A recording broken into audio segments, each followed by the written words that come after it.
ചുഴലിക്കാറ്റ് ശക്തി പ്രാപിക്കുന്നു. ഒരിടവേളയ്ക്ക് ശേഷം സംസ്ഥാനത്ത് വീണ്ടും തുലാവർഷ മഴ കനക്കുമെന്ന് കേന്ദ്ര കാലാവസ്ഥാ നിരീക്ഷണ വിഭാഗം മുന്നറിയിപ്പ് നൽകി. തെക്കൻ ജില്ലകളിലാണ് കൂടുതൽ മഴ ലഭിക്കുക. തിരുവനന്തപുരം മലയോര മേഖലയിൽ ശക്തമായ മഴയാണ് കഴിഞ്ഞ ദിവസം റിപ്പോർട്ട് ചെയ്തത്. ചക്രവാത ചുഴി രൂപപ്പെട്ടതിന് പിന്നാലെ തെക്ക് പടിഞ്ഞാറൻ ബംഗാൾ ഉൾക്കടലിൽ പുതിയ ന്യൂനമർദ്ദം കൂടി രൂപപ്പെട്ടതായി കാലാവസ്ഥാ നിരീക്ഷണ വിഭാഗം അറിയിച്ചിരിക്കുകയാണ്. കേരളത്തിൽ അതിശക്തമായ മഴയ്ക്കാണ് സാധ്യതയുള്ളത്.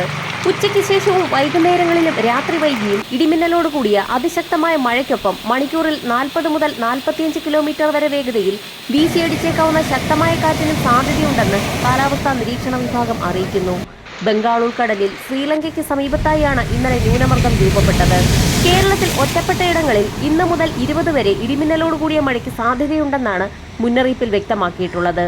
ഈ സാഹചര്യത്തിൽ വിവിധ ജില്ലകളിൽ അടുത്ത ദിവസങ്ങളിലായി കേന്ദ്ര കാലാവസ്ഥാ നിരീക്ഷണ വിഭാഗം അലർട്ടുകൾ പ്രഖ്യാപിച്ചു കഴിഞ്ഞു. സംസ്ഥാനത്തടുത്ത 3 മണിക്കൂറിൽ തിരുവനന്തപുരം, കൊല്ലം, പത്തനംതിട്ട, ആലപ്പുഴ, കോട്ടയം, ഇടുക്കി ജില്ലകളിൽ അതിശക്തമായ മഴയ്ക്കും ഇടിമിന്നലിനും സാധ്യതയുണ്ട്. ശക്തമായ മഴ കണക്കിലെടുത്ത് ജാഗ്രതയുടെ ഭാഗമായി ഈ ജില്ലകളിൽ ഇന്ന് യെല്ലോ അലർട്ട് പ്രഖ്യാപിച്ചിട്ടുണ്ട്. നാളെ പത്തനംതിട്ട, കോട്ടയം, ഇടുക്കി, മലപ്പുറം ജില്ലകളിലും മറ്റന്നാൾ കോട്ടയം, ഇടുക്കി ജില്ലകളിലും യെല്ലോ അലർട്ട് പ്രഖ്യാപിച്ചിട്ടുണ്ട്. തെക്കൻ ജില്ലകൾക്ക് പുറമെ വടക്കൻ കേരളത്തിലും മഴ കനക്കും.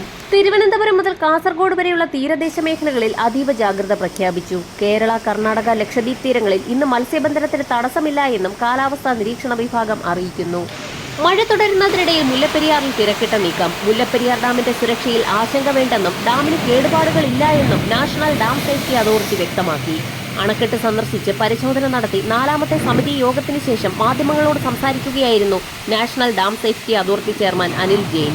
അണക്കെട്ടിന്റെ ഘടന, ഉപകരണങ്ങൾ, ഹൈഡ്രോ മെക്കാനിക്കൽ ഘടകങ്ങൾ, ഗാലറി എന്നിവയുൾപ്പെടെ വിവിധ വശങ്ങൾ സമിതി പരിശോധിച്ച ശേഷമാണ് ഡാം സുരക്ഷാ അതോറിറ്റിയുടെ പുതിയ പ്രസ്താവന. 2025 മൺസൂണിന് ശേഷമുള്ള അണക്കെട്ടിന്റെ സ്ഥിതി പരിശോധിച്ചുവെന്നും അണക്കെട്ടിന് നിലവിൽ ആശങ്കപ്പെടുത്തുന്ന ഒന്നും കണ്ടെത്താൻ കഴിഞ്ഞിട്ടില്ല എന്നും പരിസ്ഥിതിയെ ബാധിക്കുന്ന ഒന്നും തന്നെ ഇല്ല എന്നും അദ്ദേഹം വ്യക്തമാക്കി. അണക്കെട്ടിനെ ചൊല്ലിയുള്ള കേരളത്തിനും തമിഴ്നാടിനും ഇടയിലുള്ള പ്രശ്നങ്ങൾ മേൽനോട്ട സമിതി യോഗത്തിൽ രമ്യമായി പരിഹരിച്ചു. എന്നാൽ ജനങ്ങൾക്കിടയിലുള്ള ആശങ്ക ഇപ്പോഴും ഉയരുകയാണ്.